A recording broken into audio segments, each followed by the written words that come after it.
En el próximo programa de Mujer Poder Hoy tengo de invitada a una mujer muy especial a la que admiro muchísimo, la primera dama del condado de Béjar, Rachel Sakai, que nos va a contar de todo. Adelántanos un poquito. Es de mi enseñanza y de mi pasión acerca de ayudar a la comunidad. Acompáñenos.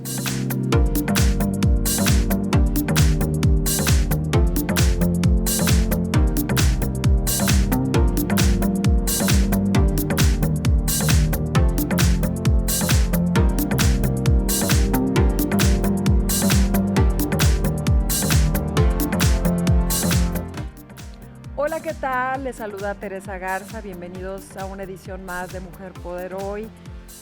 La invitada de hoy es una mujer a la que admiro mucho. Tiene una trayectoria impresionante en lo que es servicio comunitario. Es filantropista, es una líder comunitaria. Ha ayudado por muchos años a la comunidad, no solamente de San Antonio, pero en todo el estado. Estoy hablando de la primera dama del condado de Béjar, Rachel Sakai, que es un honor para mí que estés el día de hoy, Muchas que hayas gracias. aceptado la invitación. Muchas gracias. Es un gran placer estar aquí contigo y tus televidentes. Gracias, Rachel. Pues mira, me encanta, eres una persona en la que tenemos mucho que aprender de ti, pero quisiera que comenzáramos, porque te escuchamos, leemos en las noticias o te vemos en televisión, pero ¿cuál es la historia que ha hecho a Rachel ser la mujer que soy? Tengo más de 70 años, así es que tengo mucha experiencia en vivir, pero realmente soy hija única de dos padres. Mi mamá era de México, de la capital, y ella perdió a sus padres muy joven. Y mi abuelo, porque no podía mantener y hacerse cargo de todas las criaturas que tenía, las mandó a las muchachas, a las hermanas de mi madre, con unas tías abuelas, y a los muchachos los mandó a un colegio militar.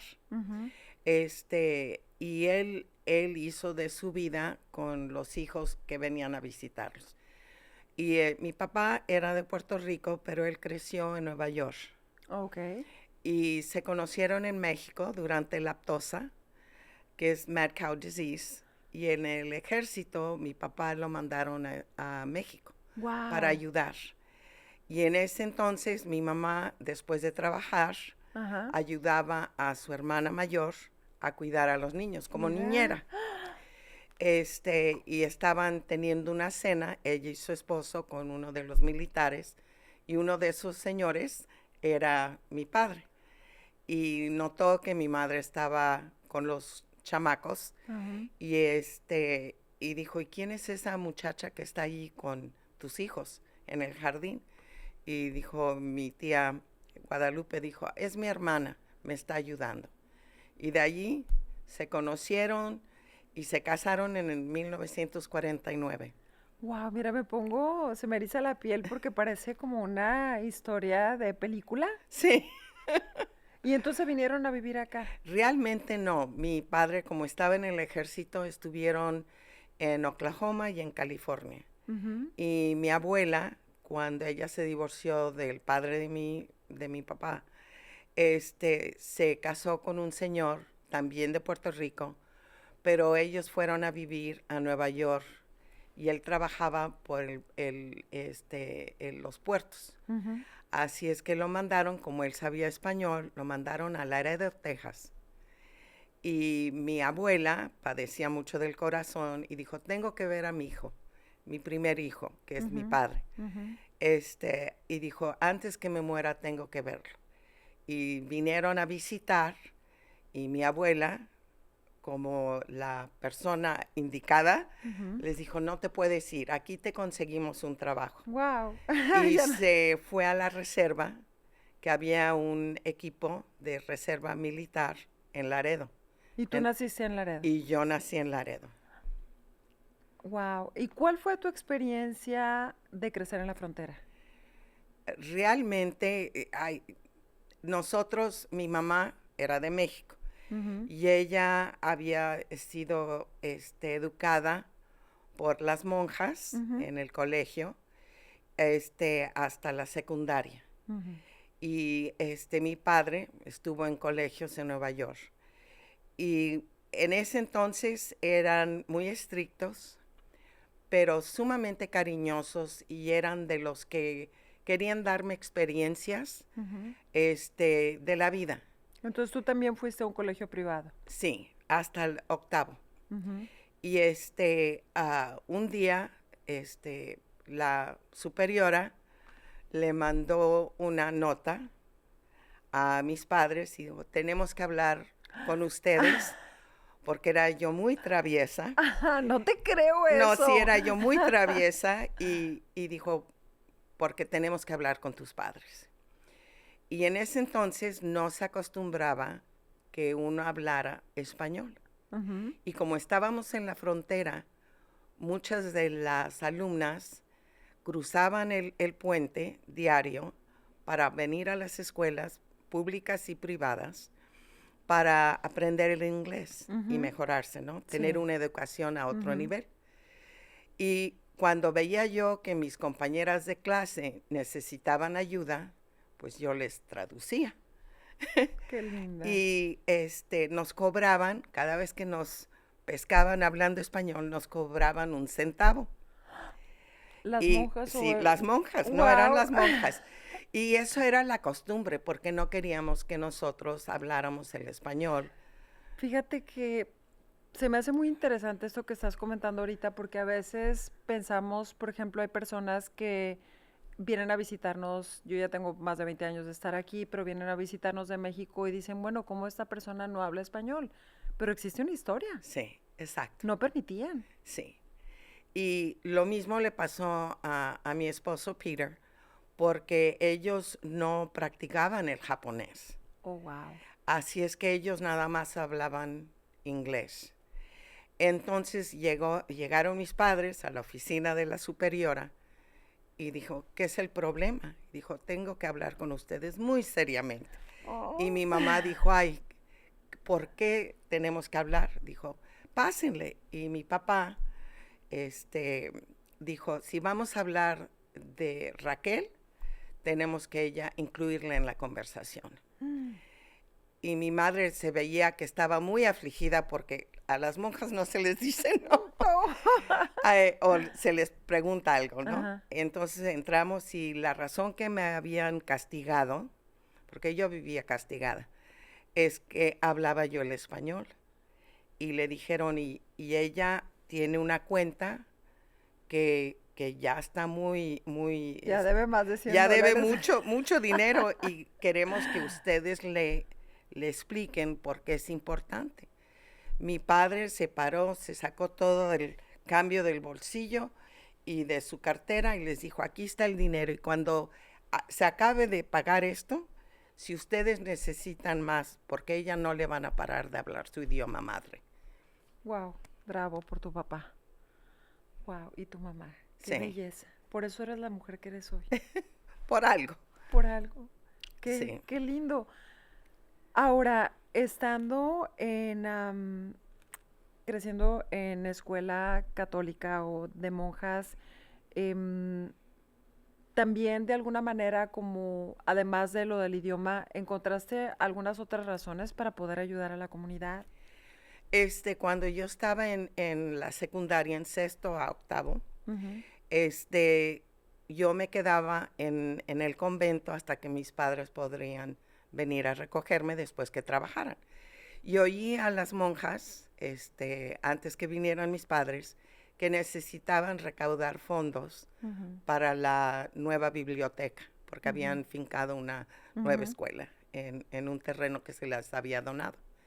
Y se me prendió el foco de cómo les podría yo ayudar. Ujú. Entonces fui a Tamés Grocery Store, que estaba en la calle de Santa María en Laredo, y le pedí al dueño Ujú. que me diera algo de fruta que ya estaba media pasadita para yo hacer mermeladas. Y entonces dije, voy a buscar la receta Y mientras que yo estaba en la casa, Ujú. después de, porque cuando estuve en tercer año, mis padres se divorciaron y yo me quedé con mi mamá, Ujú. y era madre soltera. Así es que yo a las 3:30, 4 salía de la escuela y yo me iba a la casa, abría la puerta y me entretenía, ¿no? Ujú. Y a mí siempre me ha gustado la cocina. Así es que empecé a hacer mermeladas, las acababa de hacer y las llevaba a vender Ujú. por la vecindad. Ay, qué linda. Y en eso les entregué y les recaudé los fondos y les regalé unos libros para la nueva biblioteca. Wow, entonces básicamente este fue como, ¿qué sentiste en ese momento? Que dijiste, pues esto, el servir a la comunidad, pues es una vocación que ya la tenías Sí, desde pequeñita, sí. pero eso te hizo como tomar alguna decisión en tu vida. Realmente fue de que si uno tenía los dones que Dios nos ha dado, Ujú. tenemos que usarlos para el beneficio del prójimo, ¿no? Ujú. Así es que en eso y vi esos ejemplos con mis padres, que estaban muy engendrados en dar ayuda a la comunidad. El servicio. Sí, Entonces, al una servicio vocación de público. servicio. Exacto. De ahí ya pasemos al plano profesional, que has dedicado años también a lo que es la educación y especialmente trabajar con la juventud. Cuéntanos sobre esta etapa. Yo realmente no empecé mi programa universitario Ujú. pensando que iba a ser educadora. Yo quería ser médica Oh, y wow. cirujana torácica. Y eso era lo único que quería hacer. Y me encantaban las ciencias y Ajá. durante la secundaria y la prepa, este, yo tenía proyectos para la feria científica. Ujú. Y cada vez que entraba, yo estaba de maravilla estudiando y nos daban más tiempo Ujú. durante el día para promover ese proyecto, ¿no? Ujú. Entonces, yo voy a ir pre-med y eso es lo único que quiero hacer. Ujú. Me gradué el sábado y el Ujú. lunes ya entré a la universidad en Laredo, al Junior College. Ok. Y me habían dado becas aquí en San Antonio, Ujú. pero mi mamá, siendo madre soltera, dijo, ay, mijita, y si no puedo yo ayudarte, ay, no, mejor quédate aquí y a ver, podemos pagar el Ujú. Junior College. Pero me saqué una beca igual. Entonces empecé el día después de graduación y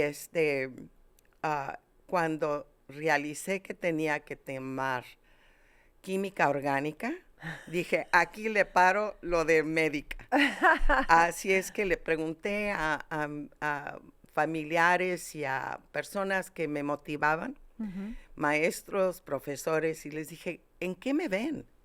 Porque uno tenía enfermera, no quería ser enfermera. Ujú. Y me dijeron, podrías hacer esto, podrías hacer el otro. Y una de mis mentores me dijo, tú siempre te gusta andar entre gente y ayudando y se te ve muy fácil que les ayudas a las personas a aprender. Ujú.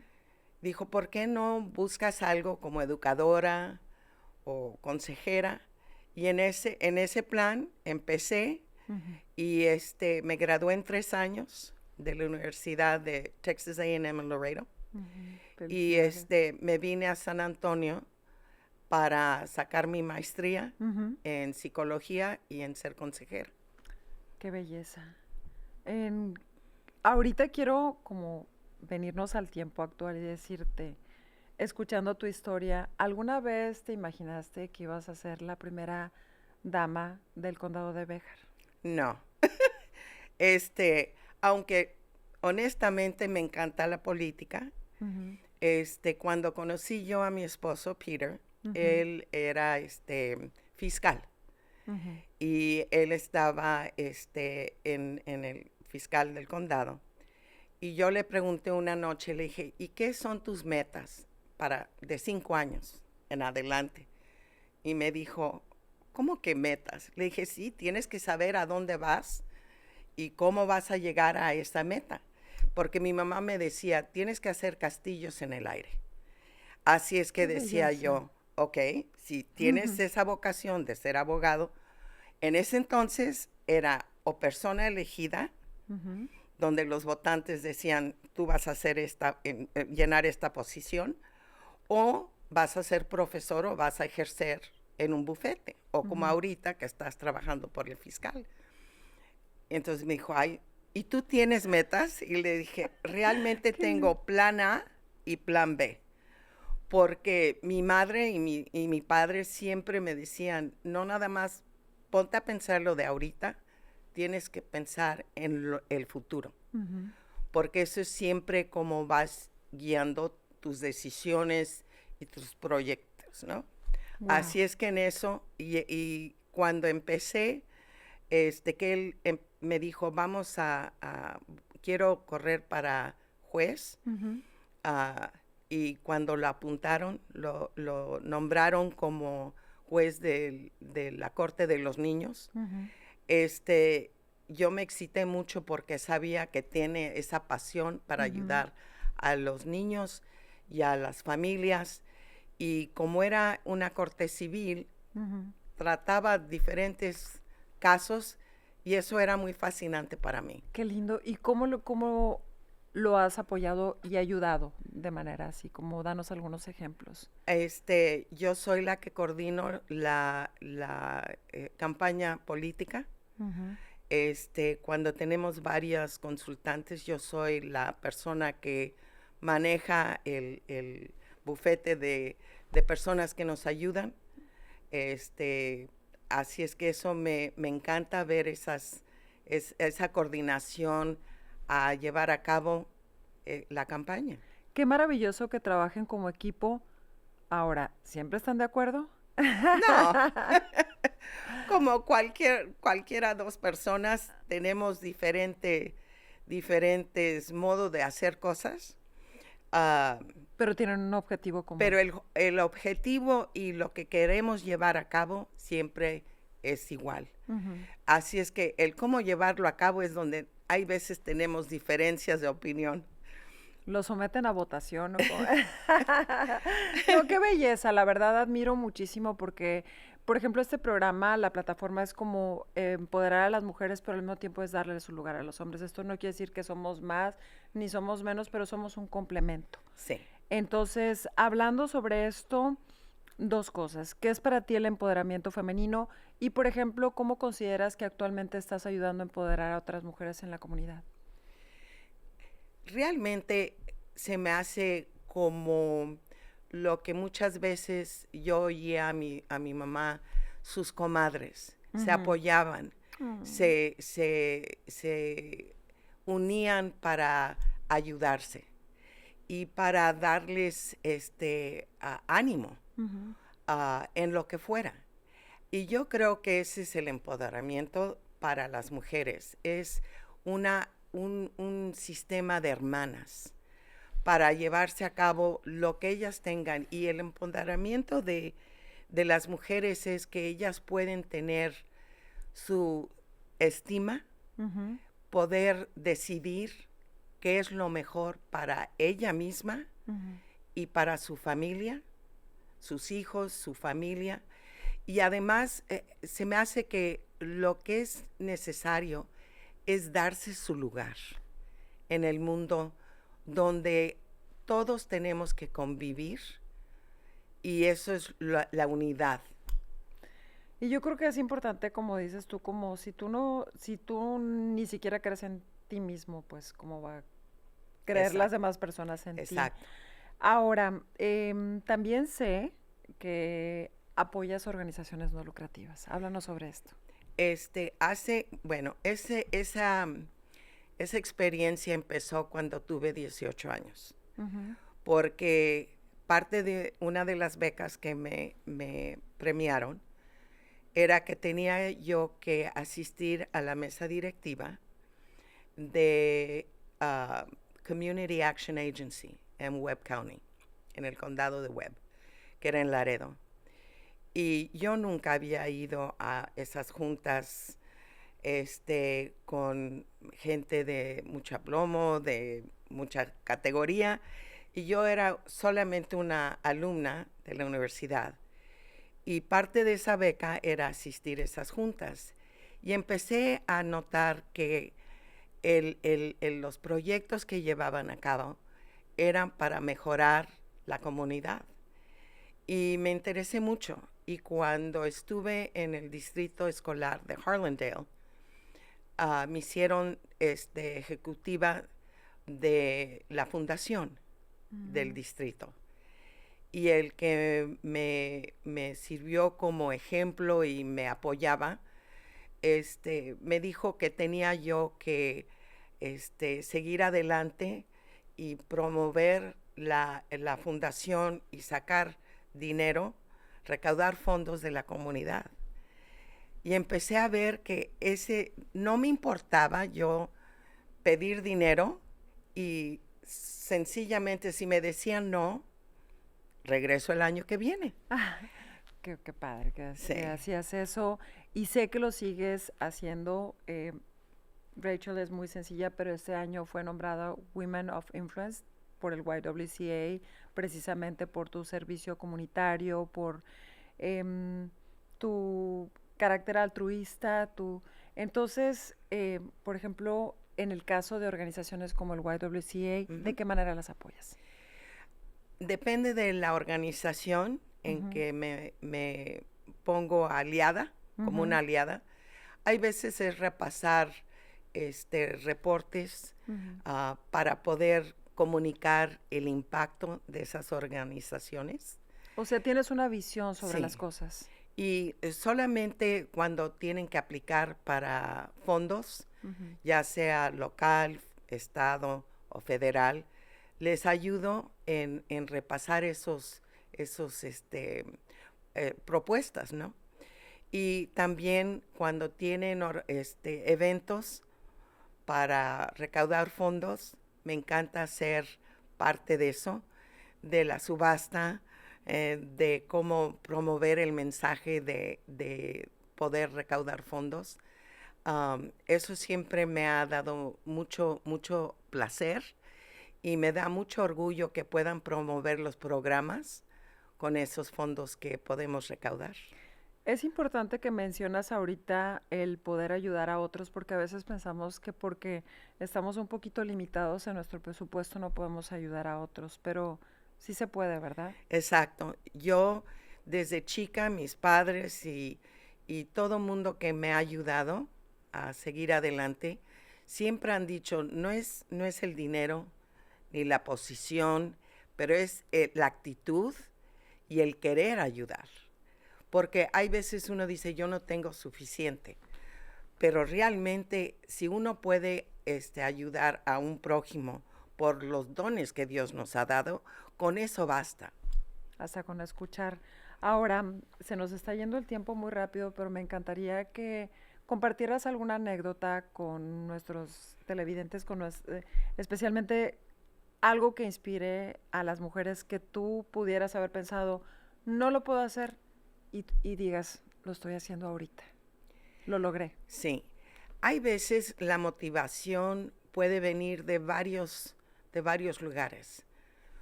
Por supuesto, la confianza que uno puede desarrollar en sí misma, pero más importante es pensar, si no lo hago, ¿qué va a pasar? Y ver el futuro en un modo que yo sí puedo.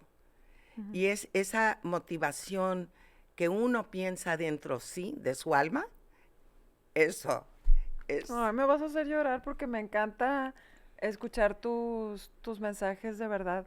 Tenemos un minuto más para que nos sigas diciendo. Y realmente y lo más importante que quiero decir es que si uno como mujer, no importa si son hijos o hijas, tenemos que ser un ejemplo para nuestro futuro.